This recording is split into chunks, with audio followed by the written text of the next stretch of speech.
Hello doctors, in today's video we are going to cover a very important topic, that is hemorrhoid, which is a very important topic for the clinical perspective and for the NEET PG point of view.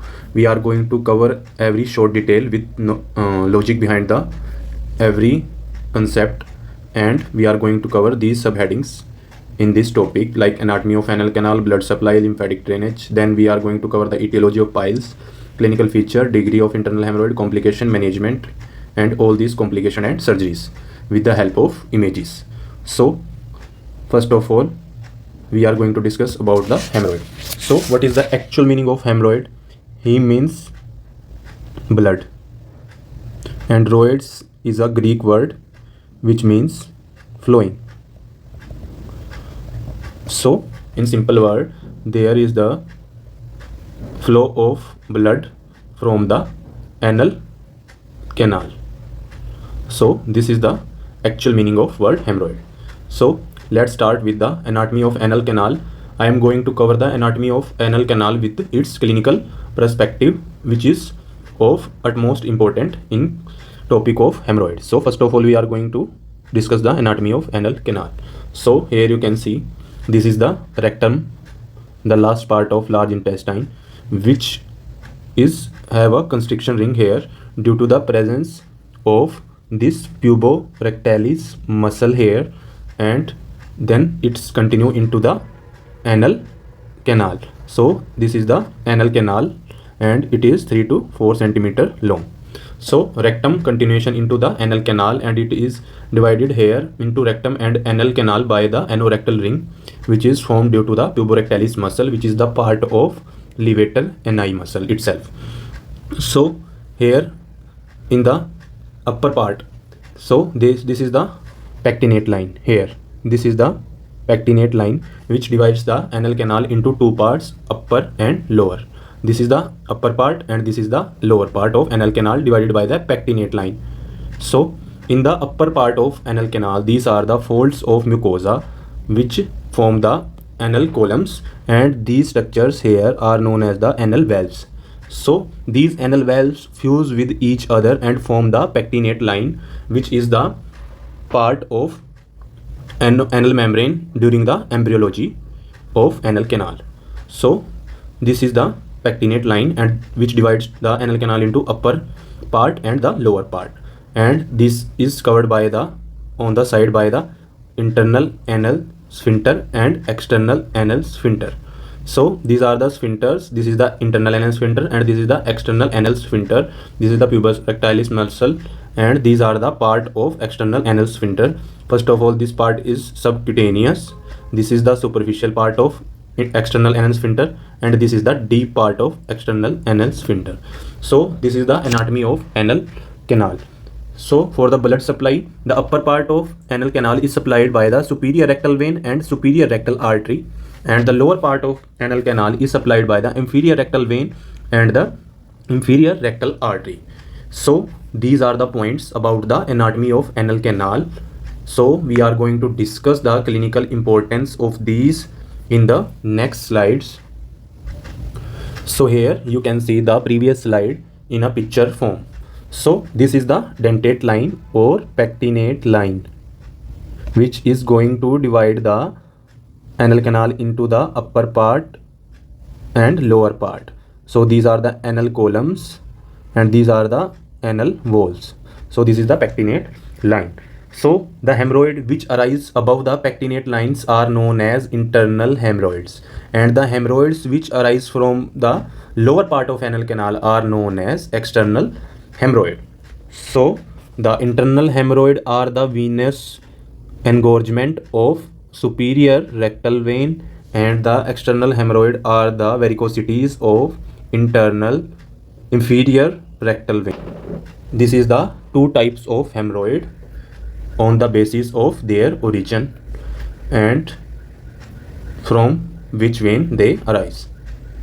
So now, what are the features of anal canal above the dentate line and below the dentate line? So below the dentate line, the anal canal is derived from the ectoderm. It is derived from the ectoderm, so it has very rich supply of somatic nerves. So from the ectoderm it derives, and it has a very strong supply from the somatic nerves. This is the reason why the external hemorrhoid are extremely painful. So this is the reason that the lower part of anal canal is derived from the ectoderm, which has a very strong nerve supply from the sensory system via the internal pudendal nerve, which cause the pain in external hemorrhoid. And the lower part of anal canal is lined by the stratified squamous epithelium, and the venous supply from the lower part of rectum drains into the inferior vena cava, and the lymph nodes mainly supply part of anal canal drains into the superficial inguinal lymph node. So what is the clinical importance of these drainage? That if there is any carcinoma in the lower part of anal canal, there will be swelling of the superficial inguinal lymph nodes. So there are two clinical points on the basis of embryology, that the external hemorrhoids are painful due to the supply by the somatic nerves, and the any tumor from the lower part of anal canal will spread to superficial inguinal lymph nodes. So these are the 2 points. And as compared to the lower part of anal canal, the upper part of anal canal is derived from the endoderm, and it has columnar epithelium, which is the epithelium of the large intestine, which continues into the upper part of anal canal. And it has ANS supply, means parasympathetic nervous system and sympathetic nervous system, which has very diffuse supply. So the internal hemorrhoids are painless. So the internal hemorrhoids are mainly painless hemorrhoid as compared to external hemorrhoid. So this is the reason behind the two. And in from the upper part of anal canal, the venous drainage is going to the portal venous system. So there are two clinical points about the venous drainage of upper part of anal canal. That one, if there is any infection of the internal hemorrhoids in the upper part of anal canal, it will spread to the portal venous system, and it can cause the infection in liver or GI, which is known as portal pyemia. So this is the well-known complication of internal hemorrhoids, portal pyemia, due to the drainage of upper part of anal canal into the portal venous system. And if there is cancer in the or any tumor growth in the upper part of anal canal, it will spread to the pre-aortic lymph node. So you have to examine the abdomen in case of anal CA to know the spread of tumor to the pre-aortic lymph nodes. So on the basis of these embryological development, you can have a fair idea about the things which are not explained in many apps. So after covering the difference between the anal canal parts, upper and lower, we are going to discuss the etiology of the hemorrhoids. So in the etiology, the first point is prolonged standing. So what happens in the patient who have prolonged standing? Because I have already discussed the upper part of anal canal drains into the portal venous system, and which drains into the inferior vena cava.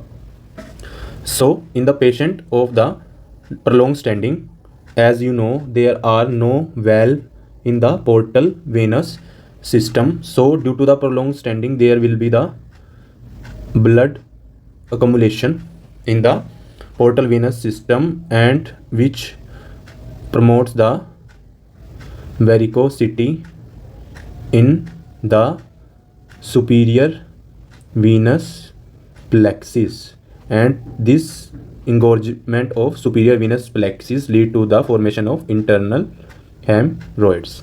So this is the one point why the prolonged standing causing the hemorrhoids. And if there is any raised abdominal pressure, like in case of pregnancy, and the patient who strains due to the constipation, there will be increase in blood accumulation in the venous plexus, which leads to the internal hemorrhoids. So due to the prolonged stenting, there will be stagnation of blood in the venous system, and due to the raised abdominal pressure, there will be stagnation of blood in the venous plexus, which leads to the formation of hemorrhoids. So after discussing the pathophysiology and etiology of hemorrhoids, we are going to discuss the clinical features. The clinical features of hemorrhoids are bleeding, pruritus in the anal region, and the pain in the anal region. So first of all, we are going to discuss about the bleeding. So in the internal and external hemorrhoid, in the internal hemorrhoid, the bleeding is painless. I have already explained the reason behind this part, why the internal hemorrhoids are painless and the external hemorrhoids are painful. So due to the venous engorgement, due to the repeated trauma here, the venous plexus finally ruptures and cause the bleeding. So these are the bleeding from the venous plexus, but it is mentioned in the love and belly that the bleeding is arterial, and it can be a question. It is mentioned in the love and belly that the bleeding is arterial here. The bleeding is arterial due to the fact that there are many connections between the superior rectal artery, middle rectal artery, and inferior rectal artery, which increase the oxygenation of blood, and the bleeding becomes arterial, and the bleeding occur from the venous plexus but is arterial in nature. So this is the logic behind why the bleeding from the venous plexus is arterial in nature. And second, the pruritus, due to the increase in permeability of the membrane, there will be small fluid connection causing the pruritus in anal region. So due to the vasodilation or due to the stagnation of blood in the venous plexus, there will be increase in the vascular permeability of the vessels, and which cause the fluid collection and pruritus in the region. The pain, why the pain is there? If there is external hemorrhoid, it will be painful, and the internal hemorrhoid can be painful if it is thrombosed.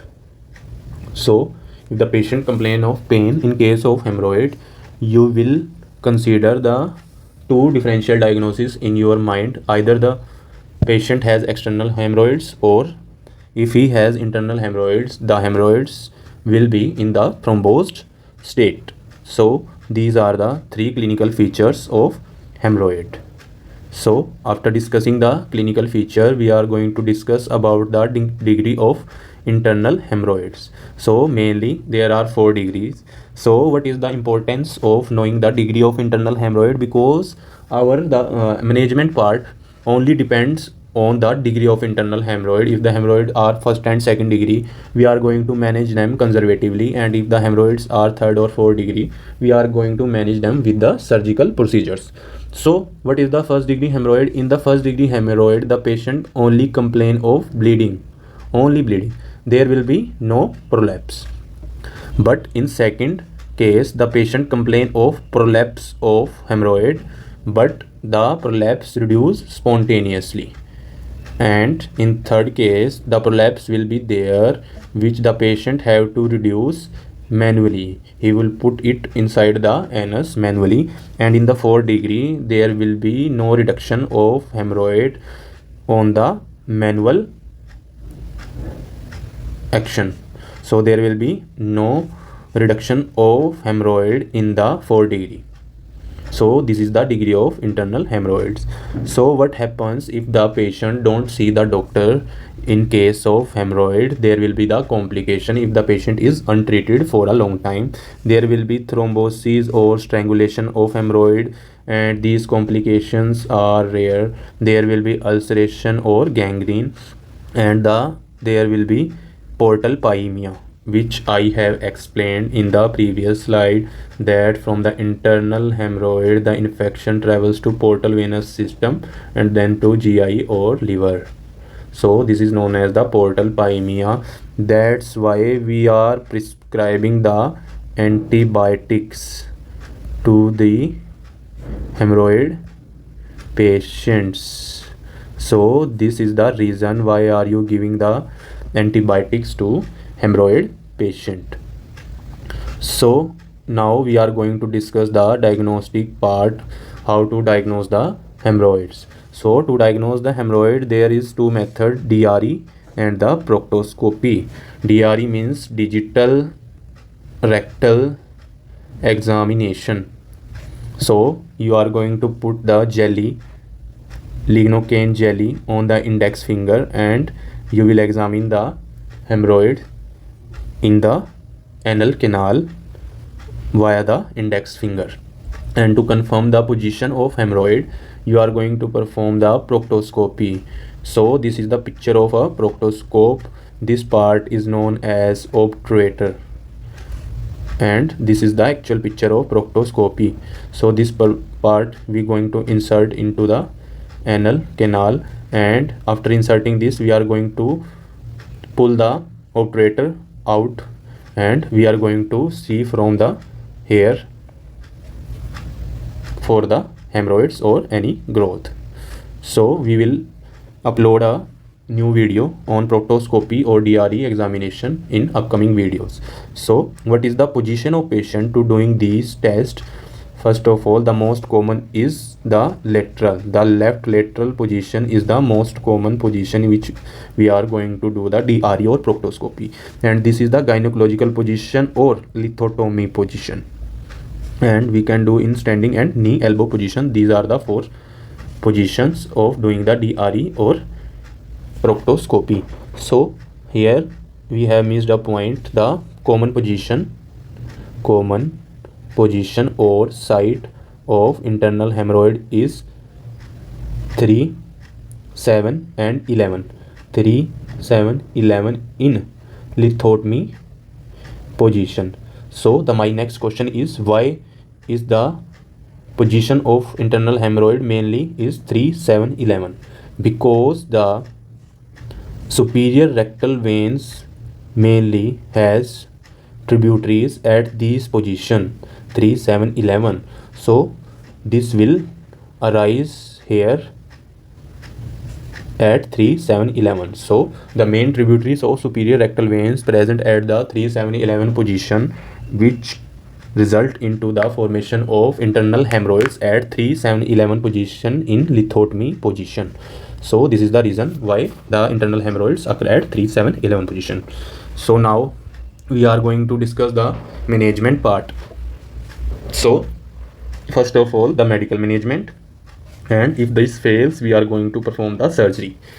So the medical management is mainly for the first degree and second degree hemorrhoids. The degree of hemorrhoids I have already explained in the previous slides, and if the medical management fail we are going to perform the surgery. In case of tertiary and fourth degree hemorrhoid we always perform surgery, and if the secondary hemorrhoids not responding to medical management we are going to perform the surgery. And if there is mixed hemorrhoid, mixed means external plus internal, and the external hemorrhoid is well defined, we are going to perform the surgery. And if the bleeding due to the hemorrhoid causing anemia, we are going to perform the surgery, because the bleeding occurring from the internal hemorrhoids commonly don't cause the anemia, and if it is causing the anemia we are going to perform the surgery. And for your knowledge I am going to tell you that the anemia occurring due to the blood loss is normocytic normochromic. This is the anemia. So by looking at the CBC, MCV and MCHC you are able to differentiate the iron deficiency anemia in old patient from the hemorrhoids anemia via looking at the CBC report. If the patient has iron deficiency anemia, there will be reduction in the MCV and the MCHC, and if the patient has bleeding due to the hemorrhoids or blood loss, there will be no change in MCV and MCHC. So this is the point, clinical point. So after discussing the indication for surgery, we are going to the medical management.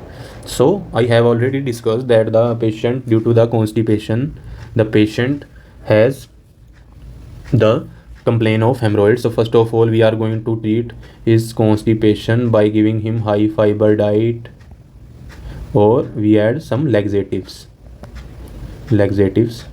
like lactulose in his daily routine, and we going to counsel him about the seeds bath. Seeds bath mainly relax the anal sphincters, and we are going to give him some jellies like lignocaine jelly and some suppository. The suppository mainly of calcium dobicelate. Due to the calcium there will be decrease in the vascular permeability, which helps in treatment of hemorrhoids. And if the patient don't get any relief from these things, we have two options. First is bending. This is the hemorrhoid. We are going to put a band here which cause the ischemia of these hemorrhoid in around 10 days. And second thing are the sclerotherapy injection. So we have injections of sclerotherapic agent. We are going to put it into the apex of the hemorrhoid, which cause the fibrosis of the vascular component of hemorrhoid and help in shrinking of hemorrhoid. So by causing the fibrosis of the vascular component, the sclerotherapic agent help in decreasing the hemorrhoids, and by bending cause the ischemia of the hemorrhoid. So these are the medical management used in case of hemorrhoids, first and second degree. So this is the picture depicting the sits bath. The patient have to sit in lukewarm water for 10 minutes 3 times a day for the relaxation of anal sphincters. And this is the lignocaine jelly, which has the sodium channel blocker property, and it helps as a local anesthetic and lubricant in case of hemorrhoid. And these are the calcium dobicelate capsules, or they can come in suppository forms. So here is the picture of sclerotherapy agent. The sclerotherapic agent is mainly the phenol in almond oil. This is the sclerotherapic agent in the sclerotherapy. We are going to put it into the apex of hemorrhoid, and it will cause the fibrosis of vascular component and cause the shrinkage of hemorrhoid. So we are going to put this injection submucosal, and it contains 5% phenol in almond oil. We are going to put at the apex of the pedicle, and we can repeat this after 8 weeks if there is no relief. But the sclerotherapic agent has some drawbacks, like it causes prostatitis and pelvic sepsis. So the sclerotherapy is not the first line treatment if the medicines failed to relieve the symptom of patient. So in bending and sclerotherapy, bending is good option. So this is the medical management of the hemorrhoid.